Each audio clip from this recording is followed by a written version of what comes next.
Pop Jedi. I'm, of course, Rob DiLauro, and with me, as always, Miss Di Marie. Di, what's going on? Hello, boys. And got a little bit of news this week. Don't want to get too much into it, but unfortunately, Sith Jade won't be with us anymore. Her Force Ghost will always be looming large here, and we just wish her the best in her life and her career. Of course, we love her and she loves us, and it was just like a time constraint situation. So that's pretty much it with that. So we have a new replacement for her, a new team member, a part of the Jedi Order, and we're really excited to have her. So Jenna, go ahead and introduce yourself. Hi, I'm Jenna. Say what? I'm a cosplayer, and I do many other things. But yeah. Well, Jenna, I just want to thank you, for joining us, and just believing in this, in this journey. I know it's difficult to take the place of somebody else. I'm sure that's kind of like a weird task to take on. Mm-hmm. But I have big shoes to fill.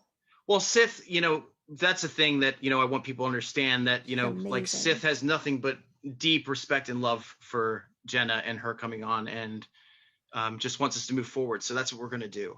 So we took a week off, and here we are. We're back. Lot of news in that departure. But let's start off with Top Jedi. What's going on this week, Diana? So James Monaco and Blumhouse are back for the fifth version of the Purge series called the Forever Purge. Mm-hmm. They just released a trailer that's about 2 minutes and 24 seconds long. This one's going to be a little different than what we've seen in the previous films. This is going to take place in Texas, and then it's going to be more based on the Latino community and them coming over to America to find a better life, and then seeing how Americans don't want to see that change and kind of trying to rectify that situation by their own means. So it's going to look a little interesting. This looks like it's going to be the last edition of the series. So we're going to be seeing this hitting theaters on July 4th weekend, specifically July 2nd. Yeah, there's a couple issues when it comes to this particular movie. For the first one being that, I love change, and I love, that people are trying to tell different stories, from different walks of life and stuff like that. But I can understand how people could see it being heavy-handed as well, especially when it comes to this Purge series. And the second thing is that this main storyline is about pretty much trying to take over the government to have this like 365-year purge. Mm-hmm. So like this, obviously they weren't planning for the Capitol insurrection to happen, but it's just so it's such bad timing, I think.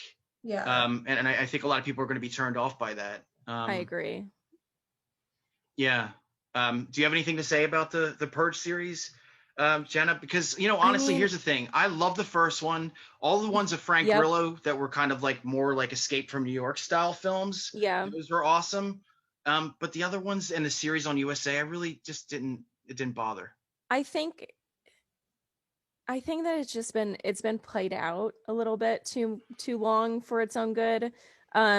I feel like horror kind of does that from time to time, where they kind of overstay their welcome, and that's coming from someone that loves Halloween. So I mean, I have no room to talk really, but I feel like it's kind of overstayed its welcome, and I feel like it will seem a little too heavy-handed, and that was my main concern about it. As I was like, you sure you want to go down this road? Like, I don't know. Yeah, I mean, Blumhouse is extremely liberal. There's no question. Mm-hmm. I love what they did with The Hunt. I thought that was, like how they, picked the wrong woman, and she just happened to be, like moderate, like straight down the middle. And, that's kind of like, the metaphor of how she survived or whatever, because she was the badass that nobody expected. Mm-hmm. But yeah, I think Jenna's right that this Purge series to me just feels like, like how much cooler can we make the mask in this movie? You know what I mean? That seems like that's pretty much the thing now. You know what I mean? Like, let's do something different with the mask. Like, instead of it's being the city, now it's cowboys now, and It's like going to a cosplay convention and trying to outdo everybody else. You're like, I got this. And you just keep, it's, come on, stop. It just Yeah. seems like with what's going on in the world today, bringing the topic of race into this type of film, I think that it can get very, very dicey. So It might end up cringe. You never know. Yeah, I agree. And I think a lot of people, especially like, with the situation that we're in within the pandemic now, where people are getting vaccines and stuff and are heading back to the theaters, I think a lot of people just want to have fun. Yeah. And they don't want to have to think about this kind of stuff. And I do want to say this, since we're in the horror realm, I'm really, really happy that, we can have a brutal continuation like Spiral, the Book of Saul, and is actually getting really good critical reviews. Like people like, on both ends of the fence are loving it. And it doesn't necessarily amaze me anymore, because we had, like John Krasinski and Jordan Peele come out of the gate. And a lot of these comedic actors are just like opening the fence, when it comes to the horror genre, and just groundbreaking, just absolutely groundbreaking. So that excites me. And I think that's the kind of movies that people want to see. You know what I mean? They just want to see like gory special effects spectacles, and, like that's something that's so personal. Yeah, totally. Agreed. There's really, there's really no thinking when it comes to Saw. It's like traps, blood, gore, Samuel L. Jackson. The first one, though. The first one. I love the Saw franchise, like in the beginning of it, after eventually it fell off. But it's very much like, be happy with who you are and be a kind person, be a good person, or else Jigsaw is going to come get you. And I love that. It just is like, yeah, get the bad guys. Like, because I know that he wouldn't capture me. And if he did, I'd be there with Billy just hanging out with him. I'd be like, he's just so cute. Like, yeah. He'd be like, and you can't beat the ending that they had in the first Saw movie. I think that's one of the best endings in cinematic history. It's just perfect. God. And that's why James Wan and Lee Whannell are where they are right now, because those two guys were just a force. And separately, they're just going to continue to take on the world. Like, even the stuff with Lee Whannell is just incredible. I love The Invisible Man. I love what he did with that. Every film that he's put out has just been just like top grade A. And James Wan is just like, he's James Wan. There's really not much to say about it. He's the $1 billion man. He's a genius in his field for sure. Absolutely. So next in Top Jedi, we've got a little bit of news about Jensen Ackles from the of course the massive Supernatural. Now I gotta say this before we start. I am personally not a fan of Supernatural, only because I did not follow the show from the very beginning. And then a bunch of people were telling me like, oh, you got to watch this show. You got to watch this show. And I'm just like, dude, there's like 15 years worth of show to get through. Like, there's no way. I'm currently doing that right now. So yeah, but I love Jensen. I loved when he was in My Bloody Valentine 3D. Yes. I just really respect him as an actor. And I understand why he's so, charismatic, and, like people just like falling all over him. He's gorgeous, and, he's got a great attitude, and, he loves his fans. But it's going to be really cool to see him in a role like The Boys, which is basically the news for this week. He's going to be playing a character called Soldier Boy, which is technically that universe's Captain America.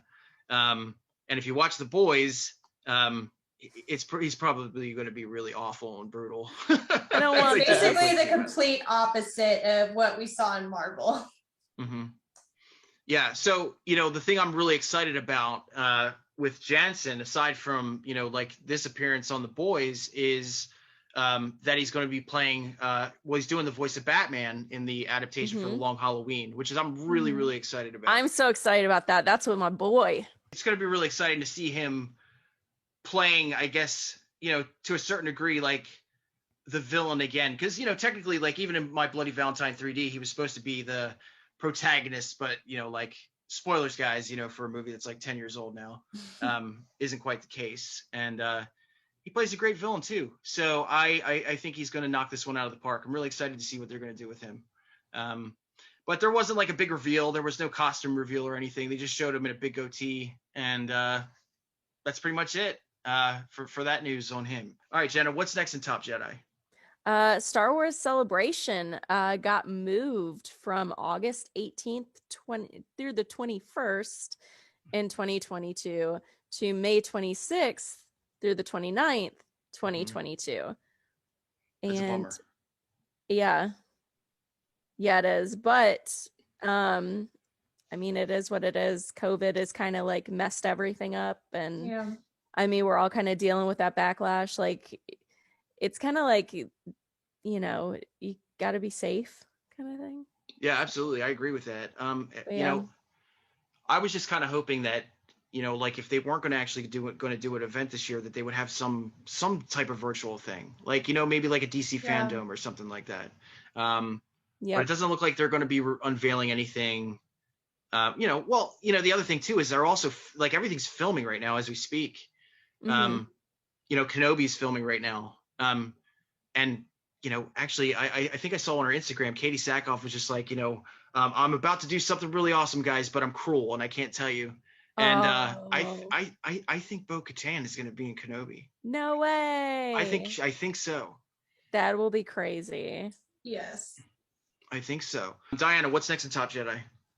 So finally, after a couple years, we got a little trailer teaser for Stranger Things season 4. This looks like it's going to be based on Eleven's origins. So basically the trailer opens up in an institution with other kids with telekinesis powers playing with board games and practicing their powers and things like that. And then we get to see Dr. Brenner voicing over the trailer. And at the end, he asks Eleven if she's listening. So we don't really know a lot about what's going on with the next season, but I'm so excited. We do know that Hopper, spoiler alert, he did not die. He is being held captive in Russia. So I'm just really excited to see what happens with this last season. You know, I think the fascinating thing about this actual origin of 11 is, you know, it is, well, a lot of people, you know, like would say like, oh, they derive from Stephen King, they derive from Dean Koontz, they derive from this person, and they do. But, you know, with this particular storyline, they're actually focusing on an anime that, you know, maybe if, like a few people in the anime community know about, called Elfen Lied, which, you know, technically in this particular portion is a young girl who is an experiment, who thinks this man who is doing testing on her is actually her patriarch, you know, like her blood, like her father or whatever. Yeah, Dr. Brenner. Yeah. So, so that's fascinating. That always fascinated me, just the fact that they actually, you know, saw that anime and got inspiration from that, you know, because usually it's like, you know, something else, like some 80s movies or Goonies or whatever. Yeah. Yeah, not a lot of people know about Elfen Lied. But no, if you guys haven't seen it, check it out. It's good. Jenna, what's next in Top Jedi? All right, so Margot Robbie is in the news not only for Suicide Squad, but also for potential Birds of Prey 2, which she has kind of said about, because it seems like that might not be what's gonna go down, because it didn't smash the box office, so they may be scrapping that. But she's also in talks with DCU about bringing Poison Ivy in, which please do bring my green goddess in.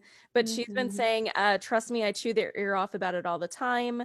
They must be sick of hearing it, but I'm like, Poison Ivy, come on, let's do it. And she said, I'll keep pestering them, so don't worry. So yeah, so she's up their butts trying to make this happen for us, and I feel very much that she's gonna do a really good job of it. She seems like she wants to showcase a gay relationship with her and Ivy in a proper way, which me being pansexual, I'm like, please do that, because like there's just give that representation. Exactly, there's not enough representation, and I feel like if there's so much representation that's negative representation. So having some really good, solid, like comic book characters portray that relationship in a positive light. God, chef's kiss. I need that in my life, please. So she's gonna try and provide it. First of all, Margot Robbie. She is the love of my life. She's a powerhouse of a woman. She has she has executive order within the WB and can actually make things happen. Yep. She's a brilliant, mastermind when it comes to producing and all of that. And I would also love to see Poison Ivy happen. I think initially they were going to do a Gotham City Sirens movie, and then it kind of got lost in the shuffle over the years. And I think they kind of like were just like, we'll allow Birds of Prey. That's but we don't want to do this whole thing. If I was to have my, as a huge Batman fan, and of course Batman the Animated Series, I would love to see Poison Ivy be introduced in a story that is kind of indicative to the episode Girls Night Out in Batman the Animated Series, where all the bad girls go on. Yes. That would be awesome. I mean, I really hope that she makes this happen. So since we're on the subject, you had some stuff to talk about when it comes to Suicide Squad. I did. So let's continue there. It's officially rated R for extreme violence, language, and graphic nudity, which I am kind of hoping that the graphic nudity is just almost a joke because it's going to be King Shark. Like, it's so wild and weird and out there. I almost think it's going to be like one of the animal characters versus the human characters, just as like a really weird, just play off of it. I don't know, like just something really out there. Yeah, so far the trailer looks ridiculous. I'm so excited. I think that makes sense. I love it. I honestly think it's just going to be John Cena's big muscular ass, but that's me. I really do. We can all dream. we can all dream. But yeah. But if you're thinking it's Margot, think again, man. No, it's not going to be. Trust me. She's not. No. She doesn't have to. No, she does not have to. She does not have to, and she won't do it. And that's what I respect about her. She has complete, just like, Hugh Jackman with Wolverine, or, anybody that's been doing a character for like, a certain amount of years, she has full ownership of this character. Yeah. And she knows exactly what to do with it and what not to do with it. And I know that's one thing that she would never do. Yeah. But, I mean, this is a James Gunn film, so you had to expect all this. Yeah, and he's weird though. He's real weird, so he's gonna get weird with it. Oh yeah, I'm excited about. He's gonna get weird and wild. Yeah. In Top Jedi news, there was another big release that happened today when it came to trailer release. Well, not trailer releases, but actually a 15-minute opening for a film. And I think if you guys follow the show, especially me, like I'm a massive Zack Snyder fan. A little bit. When it comes to like, the situation of him being mistreated and the lies and deceit, when it comes to the numbers, when it comes to Justice League, we know Justice League was a success. Let's not beat that over the head anymore. We know what he did, and we know what they're lying about. There's no real point to get into it. But I'm just really excited for Zack because Army of the Dead just looks amazing. And honestly, like, I wasn't even on board for the first trailer. The first trailer didn't really affect me at all. Like, I guess because it was so short. But this trailer that came out, like maybe like a month ago or whatever, in this 15 minutes, like, is phenomenal.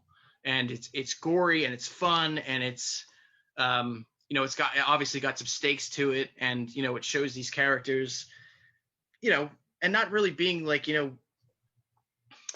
not being sullen about it or anything, like, they end up, losing family members and stuff like that. But even that, like, everything that you see in that 15 minutes is so entertaining.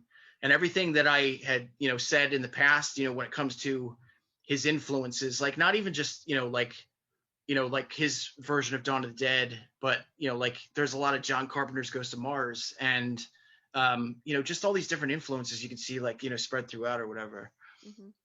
It just looks awesome. I'm really, really excited for this. And I'm just happy for him because he's not under the weight of DC anymore. And when this becomes a huge success, I guarantee that they're going to come knocking on Zack Snyder's door, and I hope he denies them. They don't deserve him. It's true. Yeah. They don't deserve him. Yep. Nope. Thank you. But yeah, no thanks. I've got this movie coming out, then the prequel movie, then the Army of the Dead, animation that we're working on. I'm good. I don't need you.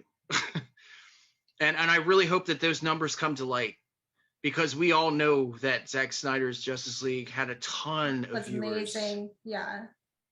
And they're just sweeping them under the rug because they just don't want to deal with them anymore. And I just think that's that's dirty pool, man. Yep. And that's really, and that hurts me because I love DC so much, but at the same time I'm just like, oh, that's just awful. Yeah. Awful. Did you guys happen to see the 15 minutes that dropped today, or? I'm so excited for this movie. I don't want to watch what happens before it gets released. Okay. Just kind of like the Resident Evil game came out last weekend, and I watched the gameplay before the game dropped, and it kind of took the surprise element out of it for me. Mm-hmm. And I don't want that to happen with this movie, so I'm just waiting until it gets released so I can enjoy everything at once and be surprised. A lot of times that makes sense. I don't watch trailers. You don't watch trailers? No, it's so rare if I do, because I don't want it spoiled at all, and I don't know. I'm really bad about it. However, I did watch the Loki one because that's my boy. Yes. So that's it for Top Jedi. So we actually wanted to focus on something. Well, it's been a big couple weeks for Marvel, actually. It is the anniversary of Iron Man, which of course is, like the alpha and the omega of the series. The 10-year anniversary for Thor.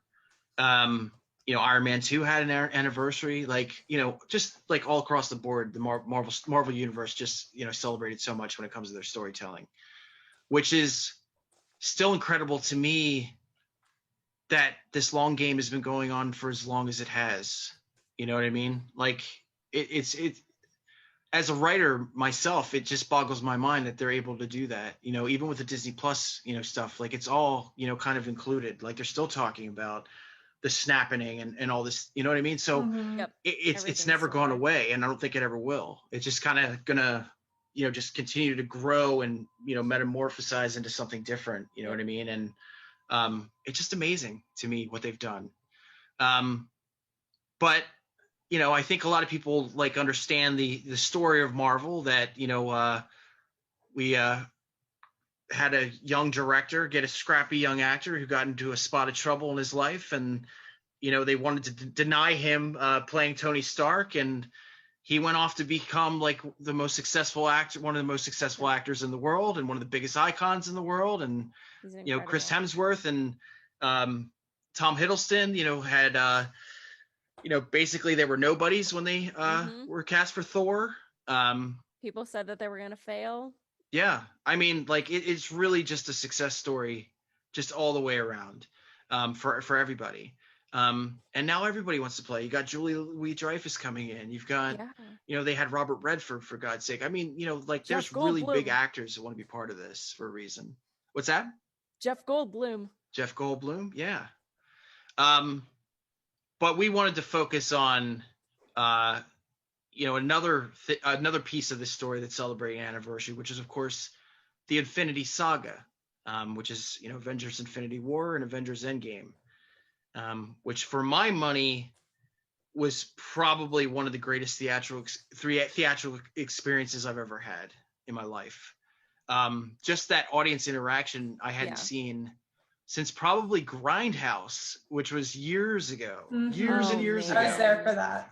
I was there. I knew that one. Yeah. When people were I don't know you, but man, high five, that kind of stuff. It was awesome, man. People were hooting and hollering, and it was an event. There's just so much to talk about when it comes to Infinity War. If you guys aren't familiar, this is obviously this is the magnum opus for Thanos, which was, pretty much detailed, throughout a good portion of the story. and was kind of a myth at the time. Like you saw him in bits and pieces here and there, but then when you saw Josh Brolin step in as Thanos, like you knew, like, oh boy, About like to go this down. is it. It's about to go down. I don't know. So let me ask you guys, when it comes to Infinity War, like, what was your theatrical experience like when you actually saw that portion of it? Because there's two different sides, right? There's the Infinity War side where you're like, you walk out of that theater and you're just like, oh my God, like they did it. Like they had the heroes fail. Like, what? And now I have to wait. Man. And now I have to wait to see what happens. You aren't prepared for my that was crazy. It was absolutely crazy. So, Diana, I'll start off with you. Like, what was your experience going to see Infinity War? What was your, like, best moment in that particular chapter? And I just remember seeing all Marvel. So growing up, Marvel wasn't really a big thing in my life yet because my family they weren't big Marvel fans. So I didn't actually get into it until I moved out when I was 18. So seeing Infinity Wars and, like you said, seeing all of our favorite characters fail, that was heartbreaking. But one of the most memorable moments for me, like you said, it's just the interactive experience with your fellow audience members, because once you're in that theater, you feel like you're just part of something big. And then just being able to vibe with everybody else's reactions when we laugh and when we get sad and when we get surprised. Like what's the word I'm thinking of? You can't replicate that experience. You know what I mean? Mm-hmm. So I just thought that was really special. Yeah. What about you? What was your theatrical experience like with Infinity War? I cried. I was salty. I was just as salty as snack. I did grow up with Marvel. My mom and I used to watch Marvel. I used to read the comic books. I realized that I was not straight because of Psylocke. Thank you, girl. That was my first girl crush. Seriously. And so I had this like deep attachment to Marvel, but the problem is I also have a deep attachment to characters that are like kind of B and C list characters. Me too. Mm-hmm. Yeah. And I love the Inhumans, and I was salty because I like Infinity War in the comics. Black Bolt is one of the main people that take down Thanos, and I was like, you did my babies dirty, like throw the table. Like it was just one of those things where I was just like, my entire life has been invested in Marvel, and they just hurt me on such a deep emotional level that I couldn't handle it. And then I immediately, like the next night, because I waited to watch this movie because I knew that Marvel was going to make me upset. And so I went to go see Shazam, like the next night, because I was like, unbreak my heart. Like, please DC unbreak it. And they did. So like, yeah, that was my cinematic experience. Wow. So I was a little salty and a little sad. Yeah, like I mentioned it before on the show, I'm a lot like you, Jenna, when it comes to the fact that I was a fan of all this stuff when it wasn't cool. And I earned my stripes of getting my ass kicked and all that stuff when I was little, and all that stuff. You know what I mean? Like, yeah. It really wasn't awesome, guys. Like, there was a time where this was like, you read comics, you're not getting a girlfriend, you're not hanging out with the cool kids, whatever. And it was worth it for me. My saving grace is I was a wrestler, so I kind of like balanced it. But I also like, the interesting thing is that, like before Marvel came around, all these characters were C-list. They really were. Thor and Iron Man and all of them, they were known. God, but they weren't like drawings cherished, they're not like Batman, you know what I mean? Yeah. So that's the other thing that's really incredible, because we talked about ownership when it comes to Margot Robbie, and these actors own these characters, every single one, and brought something to the table that was not, was just like supremely iconic. And But for me, I was very impassioned from the very beginning about Elizabeth Olsen and Paul Bettany coming into the fold as Scarlet Witch, Yes. or excuse me, Mhm. Wanda Maximoff Yep. and Vision. So their love arc to me was very connective, because of the fact that I was in love with those characters. And you don't get any more C-list than Vision and Wanda. Yeah. You really don't. It still blows my mind that they're as like famous and popular as they are now. It makes me happy though. It does. Yeah, me too. Oh yeah, totally. Like growing up with it, it's just like you love those characters and people are like, who are the like if like back in our day it was like, you'd come up to one other person that really read comics and they're like, oh, I don't know who that is. And you're like, oh, like, and they're not as excited about him as you are. And yeah, it was just totally different time. But yeah. So let me ask you this, since both of your characters that you're beautifully cosplayed as right now have gone through immense amounts of pain, in this particular chapter that we're talking about right now. So how were you affected by Nebula's treatment, and the journey that she went on, to kind of become sort of, I'd say, human in a way? You know what I mean? Like she actually, has feeling at a certain point, even though she doesn't quite understand it. That's what it is. You know what I mean? Well, Nebula, she's obviously one of my favorite Marvel characters. The thing that drew me to her the most was the fact that she had so much struggle in her life and that she basically spent her whole life trying to prove herself to be as good as Gamora, and she never got that satisfaction. But the fact that she was able to kind of lift herself out of that situation and become the hero at the end, that got to me. I think the most horrifying thing about it is that, he is absolutely one of my favorite villains of all time. There's no question. And Josh Brolin's, like his interpretation of him is one of my absolute favorites.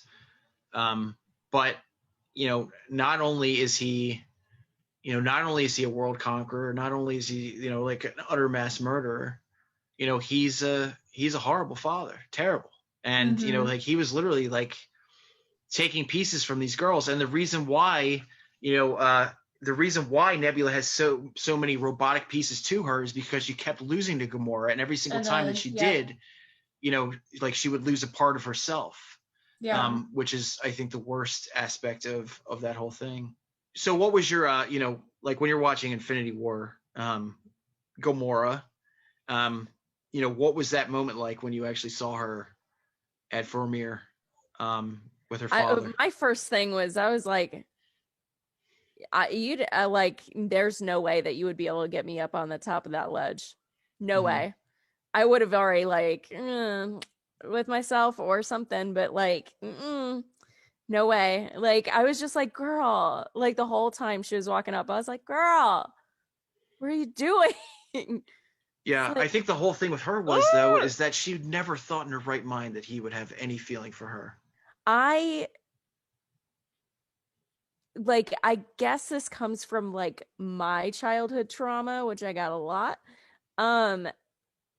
I kind of saw that that's where it was going to be, because like it's the way that they say it is, it's like you believe it's true love, or you believe that it's true, like that is like your ultimate, like he could have believed that, but in his psychotic,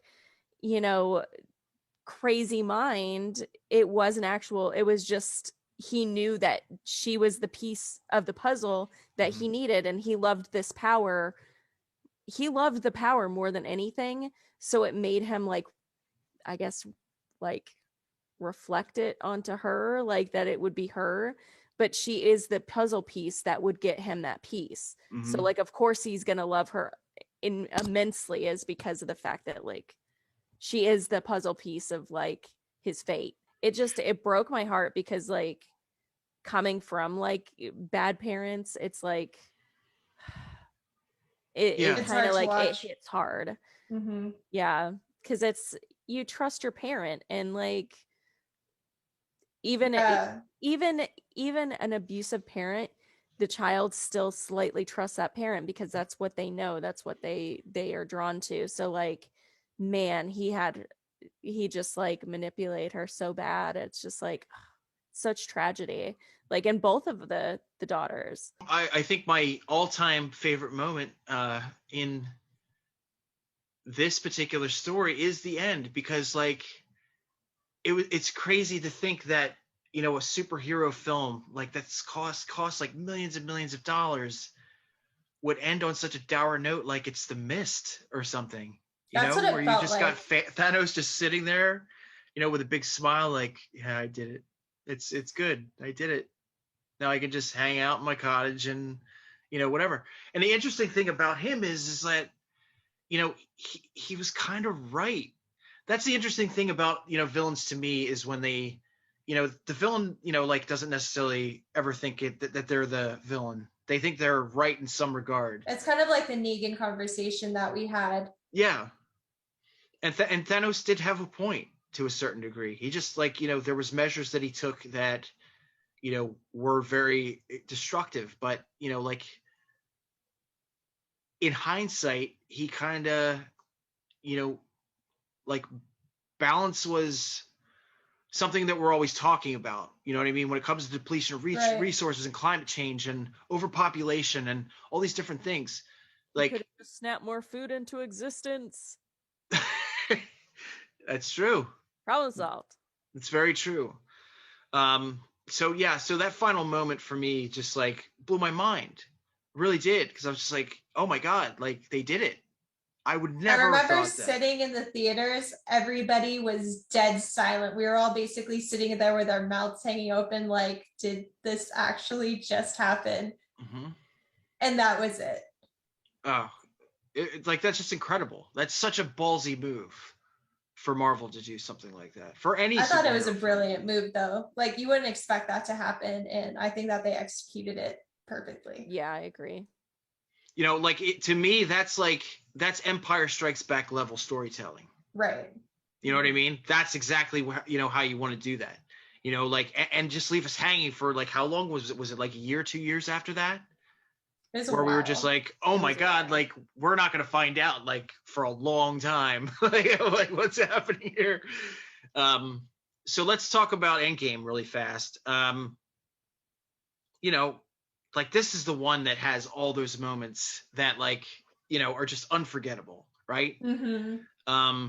So, you know, I guess that, you know, like what was your favorite moment in this particular portion of the saga? I guess I can tell mine because I was so anxious. I really liked the absolute end scene where all the portals started to open up, On your left, yeah.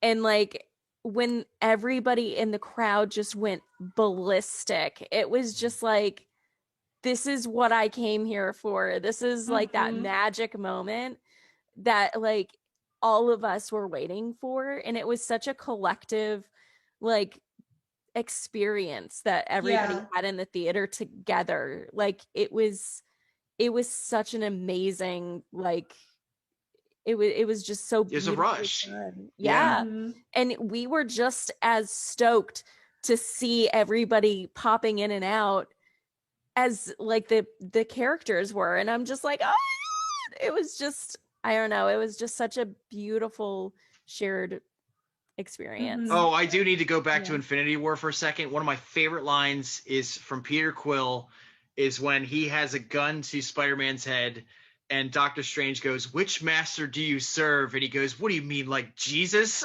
That's like my favorite line ever. I love that line, like, because Peter Quill is such a like a human. Like he's just like, it's just, it was just the best. What do you mean, like Jesus? I forgot that line existed, and that was such a good line. Oh man. But yeah, the portal scene, obviously, you know, like, yeah, you're just charged up, you know, like, you know, and you know, like, I mean, obviously, you know, like we do have to bring up when Cap finally grabs Mjolnir for the first time, and just like, the crowd went nuts when I was in the theater. When it comes to Endgame, like, what was the death that affected you guys the most? I know for, I know for a lot of people it was Tony Stark, but, I think for me, it was actually, Natasha Romanoff. I think she was, that was more effective for me in the fact that, I just felt like, that was just a woman that was just completely, I would, I wouldn't necessarily call her suicidal, but she was at her wit's end. You know what I mean? Like she was just done. Like her mission was over. I don't think there was any gas left in the tank when it came to her. And losing Clint, losing Hawkeye, I think would really put her in a state of just, like catatonic shock and just ruin her. I don't think that, you know what I mean? Like, I don't think there'd be any going back for her mentally after something like that. I think she was just like completely,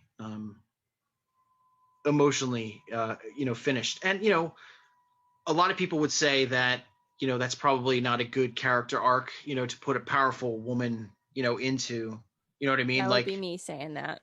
Yeah. Well, please. Like, I agree with people that would think that, Yeah, but I do want to get your take on it.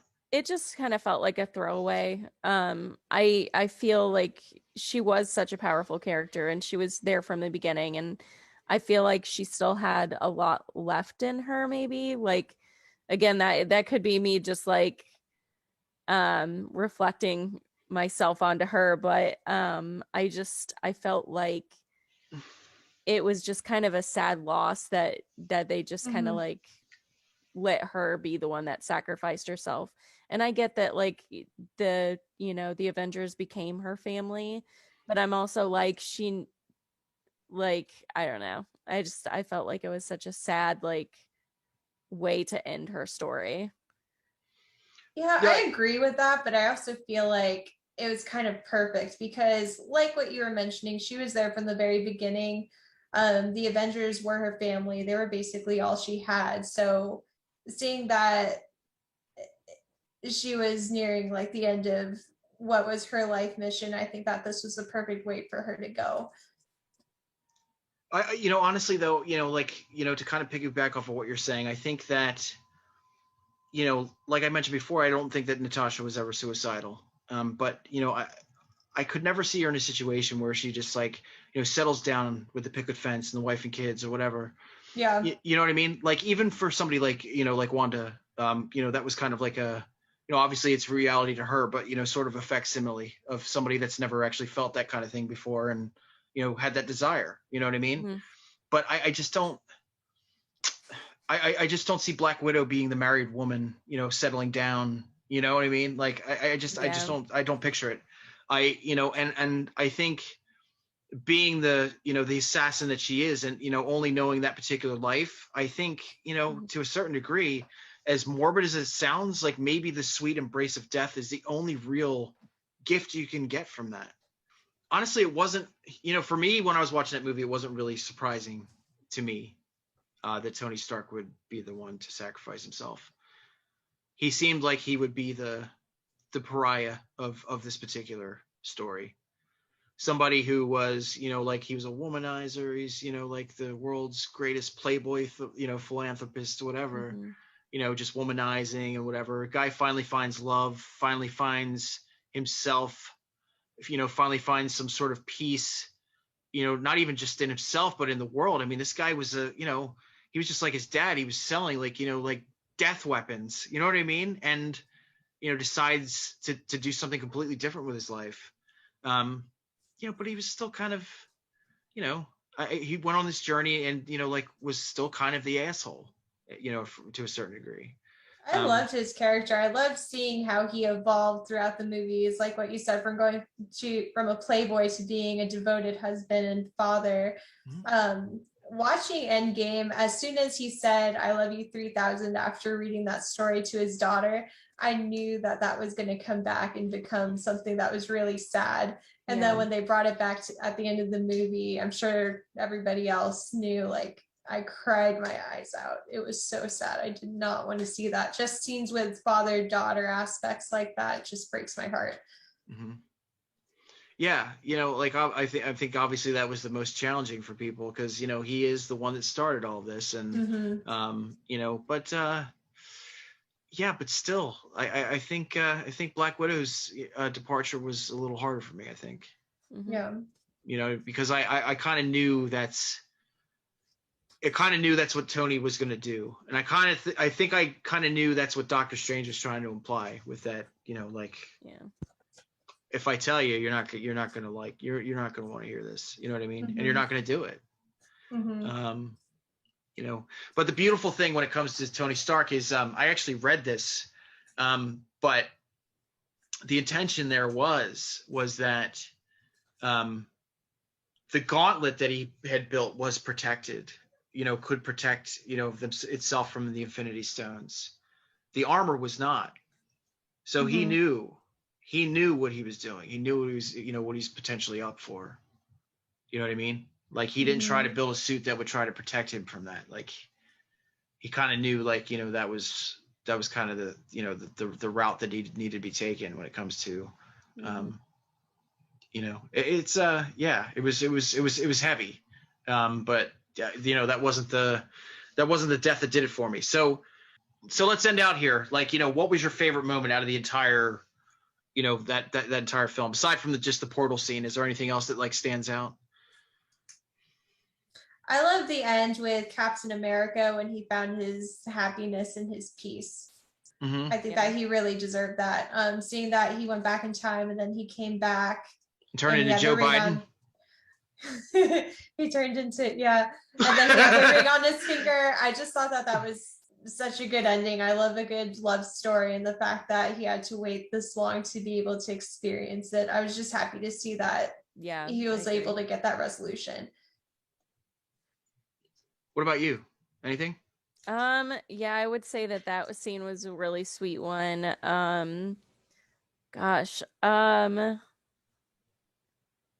blanking hard because like there's so it was many. such a good, there was so many like really good like funny scenes even in the darkness, like the peanut butter sandwich one is totally me and my friend Nick, and both he cosplays Captain America and I cosplay Black Widow, and we work together a lot like that. So, and we have that friendship. So like when they did that whole "don't make me throw this peanut butter sandwich at you," I was like, oh my god. And he like messaged me afterwards. He's like, we should have seen it together. I'm like, I know. So like little stuff like that also kind of, for me as a cosplayer reminds me of like my friends that cosplay those characters or whatever. So it just like seeing them kind of like in those characters as well is just, I don't know. My favorite scene is when Wanda Maximoff comes flying down. She looks at Thanos. She says, "You took everything from me." And he goes, "I don't even know who you are." And she goes, "Don't worry, you will." And she just decimates him. And if he didn't like open heavy hellfire, she would have gotten him. Yep. And I loved it. Hell hath no fury. That was like one of my favorites. And like another emotional moment that really hit me was it was so short-lived, but when Scott Lang sees his daughter as big as she is, that really that got to me, where he's just like, "You're so big." that was heavy hitting for me. But yeah, I mean, as a whole, it was just like, it's just an experience that obviously we're talking about it now, that people are just going to talk about for forever.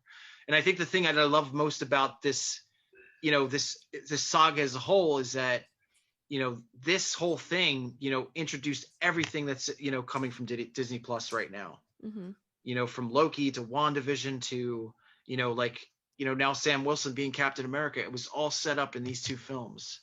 And I think that's brilliant. You know what I mean? That's the best way to put it. It's a brilliant end game. It's wonderful. All right, guys. So that's our show. We hope you enjoyed our little take down memory lane when it comes to the Infinity War Saga. Join us next week. Please like and subscribe on the Comic Book Movie YouTube channel. All those likes definitely help us, get out to a broader audience. So we really do appreciate your love and support, when it comes to the show. And we'll talk to you soon. Bye-bye. Bye. Bye.